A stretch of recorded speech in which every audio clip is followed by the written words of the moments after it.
Disney Minnie, the Flower Prowler. One spring day, Daisy Duck rang Minnie Mouse's doorbell. "Hi, Minnie," Daisy said. "I brought you some marigolds from my garden." "Daisy, you're a dear," said Minnie. "They'll look perfect with my daffodils." "Definitely," Daisy agreed. "Daffodils are my favorite flower." "Mine too," said Minnie. But when the friends went out to Minnie's backyard, they had a big surprise. "My daffodils!" Minnie shrieked. "They're gone!" "What happened?" Minnie cried. "They were here yesterday." "The stems are still here," Daisy pointed out. Minnie looked more closely. "You're right," she said. "But the flowers are missing. It looks like someone chopped them off with something sharp." "That is terrible," Daisy said. "It must be a flower prowler." "What's this?" Daisy asked a moment later. She pulled a few strands of fuzzy white hair off a brush near the daffodil patch. "Is it a clue?" Minnie asked. "Maybe the flower prowler left it." "Maybe," Daisy said. "Or maybe it's from Fluffy's bow." A moment later, Minnie's doorbell rang. Mickey Mouse was standing on the porch. "Hi, Minnie," he said shyly. "I brought you a present." He held out a big bunch of daffodils. They were tied with a fluffy white ribbon. "Oh, Mickey," Minnie cried. "How could you? You cut down my daffodils?" "What do you mean, Minnie?" Mickey exclaimed. "I bought these at Power Flowers shop because I know daffodils are your favorite flowers." Minnie smiled. "Really?" she said. She was glad that Mickey wasn't the flower prowler. Minnie, Daisy, and Mickey decided to look around town for the flower prowler. They headed to the park and found Goofy with a daffodil in his lap bowl. He was playing with a yo-yo that had a fuzzy white string. "Gosh, Minnie," Goofy said. "I didn't do it.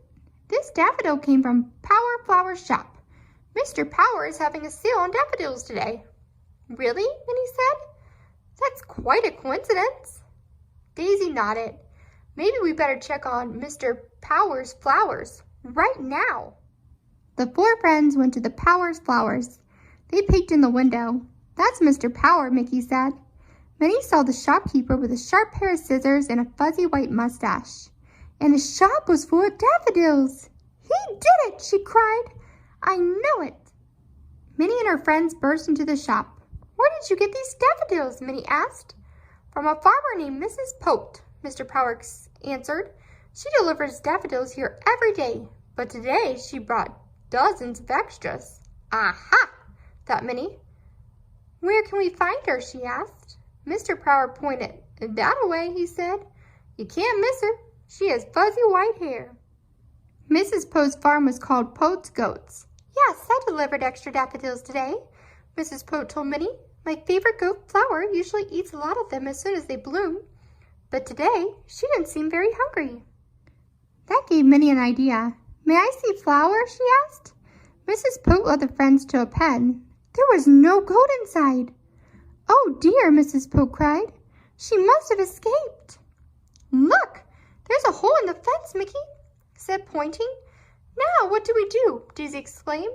"Not only are Minnie's daffodils gone, but so is Mrs. Pote's goat." Said Minnie, deep in thought. "Maybe these two mysteries are connected." "What do you mean, Minnie?" Daisy asked. "I just figured out who the flower prowler might be," Minnie explained. "It's someone who really likes daffodils, someone who likes them even more than we do." Daisy held up a fuzzy strand of hair. "Don't forget this," she reminded Minnie. "Isn't it still a clue?" "It sure is," Minnie agreed. "And so is this." She pointed toward a trail of footprints. "Just follow me." Minnie and the others followed the footprints straight to Daisy's yard. There was Flower, happily munching away. "See," Minnie said, "I knew it. There's our flower prowler. Now if we could only train her to like weeds instead." Thank you for reading with us on Wish Upon a Star. Don't forget to subscribe to our channel for more awesome videos on Wish Upon a Star.